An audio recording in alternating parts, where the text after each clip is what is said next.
Okay, I've got a confession to make. I'm being a bit slack.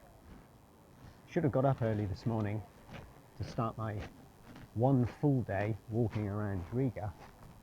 Yesterday I got semi-waterlogged in the national park visiting Sigulda and Torida and Krumulda. And as a result of that, plus after the previous night of no sleep whatsoever, the consequences are I slept so well last night and for so long that I was really slow and slovenly throughout the morning, and got talking to some nice people in the hostel who I'd met the previous night. You know how it can go. That's what happens in hostels. When you least expect it, you meet some people who are absolutely delightful company, and it's a shame that you only meet for a matter of a few hours, and you hope you meet people like that in every hostel where you stay, or probably in every walk of life you tend to walk in through. You know what I mean. Unfortunately, despite the appearance of some pleasant flowers and a hint of sunshine, it's relatively mild-ish, but nothing like as warm as 19 to 20 degrees usually feels, not in my book anyway. So I'm here in the centre of Riga, and I'm walking through this very pretty central park, as you can see here. It's the northward extension of the little riverside area where I walked on my first night when I arrived. Now I'm encountering a romantic area of the park. If the sight of all these padlocks anything to judge by, maybe they are, maybe they aren't. I wonder how many of these couples who've pledged their love for one another on these padlocks are still an item. What do you think? I have a suspicion there may be quite a few breakups there, a lot of heartache, a few divorces. Who knows? We'll never know. But for posterity's sake, it seems they're happy to leave their padlocks there, all rusted and what have you. Which is a little bit of a surprise perhaps, because you might expect that once the relationship broke down, they would remove the padlocks. But they don't. Or do they? Seems that they don't anyway. Now, what am I looking at here? I can continue riverside. There's some canal boat trips for those interested. Or I can make a slight detour up here. Oh, no dogs in the garden, or no dogs in the flower beds anyway. Some very nice deep purple looking tulips over there. Just straight ahead, I see emerging out of some flower beds a figure. And as usual, it's a female nude. Okie dokie. I wasn't sure with the hands pointing up like that. I thought it might have been some other type of figure. But no, nothing special. Was it worth the detour? Not sure it was. But no matter. Very nice up here. Some old walls up there, but don't feel inclined to go up there just now. There's a duck house. Is it a duck house? Well, that looks like a duck house to me. It's got a duck on it, even though it also looks like some kind of Far East Station funerary building to deposit ashes, or even to serve as a mini mausoleum. Maybe it's a mausoleum for all the ducks who've died in the Riga Canal.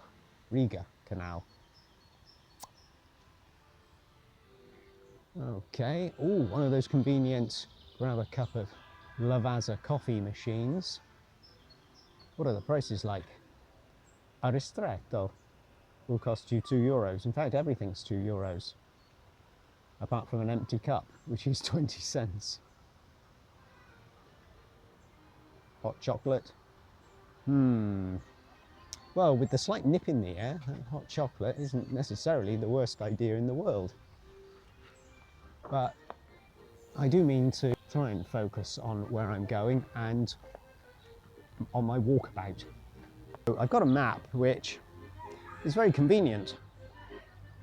There's a Rotunda WC for ladies and gents, which is open in the centre of the park here.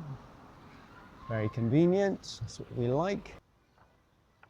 It's more female figures, nude, these 3 dancing ladies, and yeah, kind of typical of what I've been discovering in parks, whether I've been in Finland or Estonia, and now in Latvia, and it's probably the same the world over, I imagine. If you're walking in parks, you're going to find sculptures of the female form, whether that's what you're looking for, whether that tickles your fancy or not. And the famous man over there, we'll never know who he was, because I'm not going to go out my way to find out his name. I'm going to continue around in this direction. Let's talk about last night, shall we? Famous words. Perhaps you've had such a discussion yourself in a hostel the morning after. Let's talk about last night. Well, I went to bed with some trepidation, of course, after the sleepless night the night before. But I'm not sure how much it was because I was exhausted from my trip and my lack of sleep from that first night. How much it was just there weren't the same goings on in the dorm room. But once again, the 14-bed dorm was almost completely full. I'd taken some steps to make sure my bunk bed wasn't going to be as rickety and shaky as it had been on that first night. As it turned out, nobody was actually sleeping in the bed above me. But apart from that, I think it was an almost full 14-bed hostel dorm room. Several of the people were exactly the same people, but I guess the guy who was talking to himself checked out. The guy who was sick with the bad cough was feeling better, so wasn't doing the loud barking seal impression. And so too the guy who was trumpeting as he blew his nose frequently through the course of the night and morning. That fellow wasn't being as noisy, and there weren't the people in and out of the dorm constantly. So yeah, last night went really well, or I haven't heard rumours to the contrary. Perhaps I just slept through it all. And here we have a statue of a naked man. No, the men are never naked. Actually, I'm grateful for that at least. A man called K. Ulmawis, or something like that. People still remember him, even if he's not known to me. He's Kalim Ulmanim. Sculptor Uldis Kuzemnieks from 2003. And he was the president of Latvia at some point before the Second World War, by the look of it. Okay, where do we want to go from here? Find a crossing, which is over there. So while I'm talking about last night, you might be thinking, what does this man eat? We never see him eating anything. Well, as you may recall, I had those 2 bouillon mini pasty snacks while I was out at the national park, and also had a banana to supplement my makeshift, what would you call it, lunch, early afternoon snack. In the evening, what I did was popped into the Rimi supermarket, and because it wasn't as late as it had been the first night, there were more things, more items still available to select for my supper. I paid €3 for 2 large hot and tasty cooked sausages and 4 roast potatoes. Small roast potatoes, admittedly. That was ideal. I found that exactly what I needed to fill me up.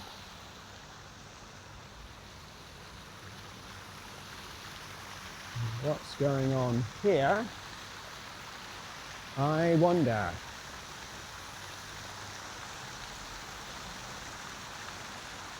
Yeah, it's a little bit difficult filming inside the hostel because I'm trying not to be a pain in the ass for other guests. The common room is small, along with the kitchen, dining table. Most of the guests, to be honest, are eating out in Riga.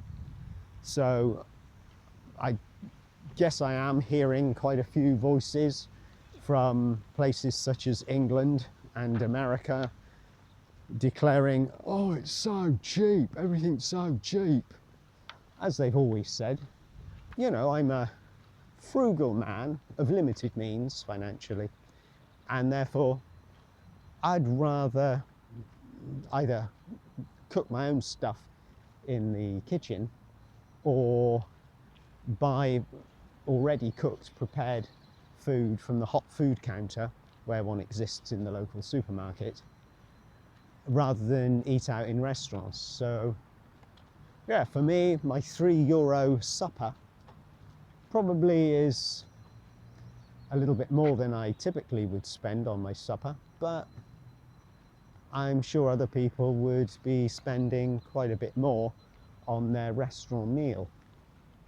And there'd be a larger portion, I'm sure, because I eat sparingly. And I find that that kind of suits me and my digestion, my stomach problems. Yeah, I can't really handle too much food, whether it be in the course of one meal or throughout the day.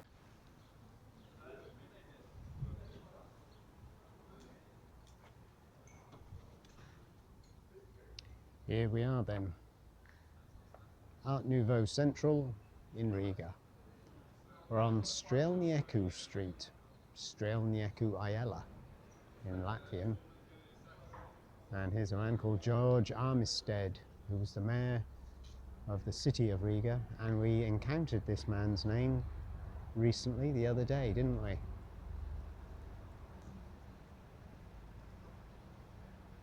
This little memorial bust is right in front of a very attractive building, which I will slowly scan up to reveal.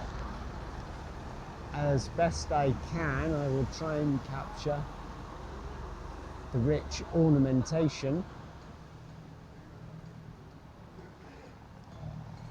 Beautiful building.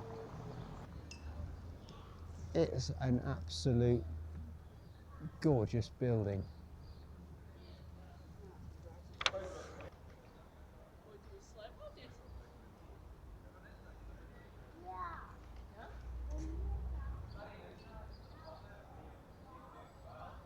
Look at that in all its glory.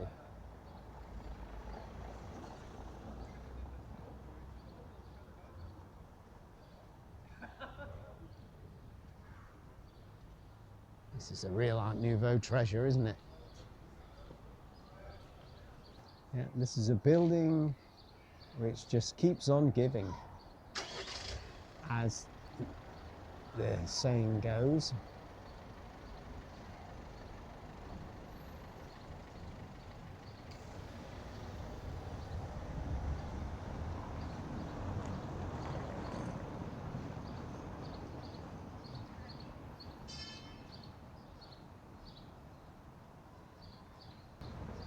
It's a nice building opposite,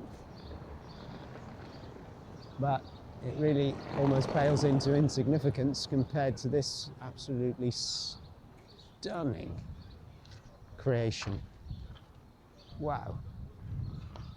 And the more I look, the more I see, and the more I just drool at what I'm looking at here. My goodness.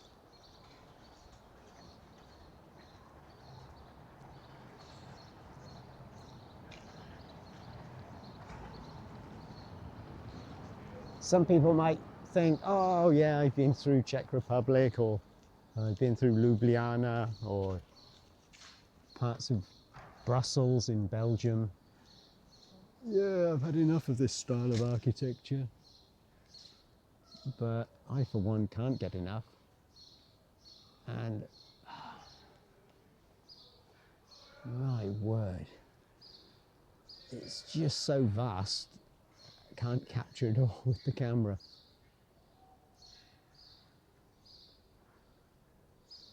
I think this is why the pictorial souvenir books of Art Nouveau architecture in Riga proved to be so popular, because, well, you really need to have large posters or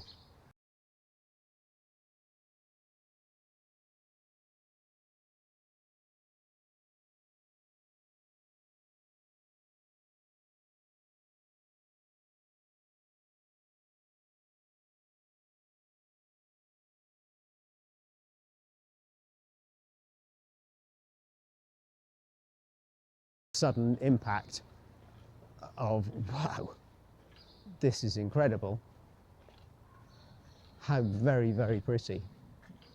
But it's only when you see all the frame by frame images of all the attractive detail around the windows, around the top of the building, the door archways, the doors themselves sometimes.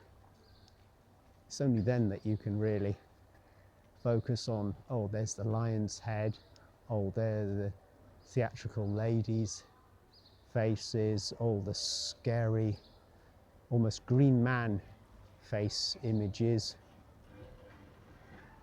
Just down a side street now, called Alberta Ayala, Albert Street, I suppose. And there's a souvenir stall right opposite where you can pick up your postcards, or here we are, Jugendstil in Riga in German, Art Nouveau in Riga in English. It's available in Spanish, Italian, French, Russian. I would recommend buying one of these books. How much do they cost? €10. If I had somewhere I could put the book, that would be €10 well spent, because I don't even need to look inside. It's really very much as I recall the book I did buy years ago and ended up having to give away to somebody, because you can't live out of a backpack and travel around with heavy books amongst your socks and t-shirts and everything else you're carrying. And this road continues. It's not just that one gorgeous blue and white building. There are other lovely figures, haunting ghostly faces up there, for example. You might want to zoom in on the video, or not, to pick out some of the finer detail. It's hard to know how much I should actually film of these. My God, what a stunning building again. Wow. Wow, wow, wow. Just look at that.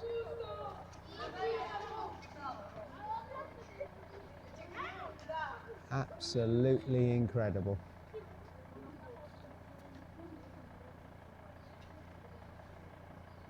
sumptuously decorated.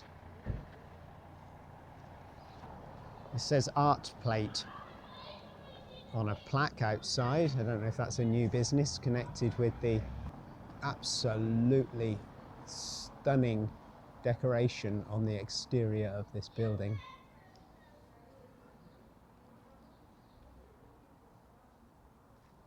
Yeah, I think I'm a little too close now. Trying not to get hit by traffic. We have Leo the lion up there. Dramatic Greek tragedy faces from the theatrical world as well. Wow. Been quite a while since I was in Riga last. Even having seen these building frontages before, you can't really get over the impression that they make. You can't see them too many times or too often.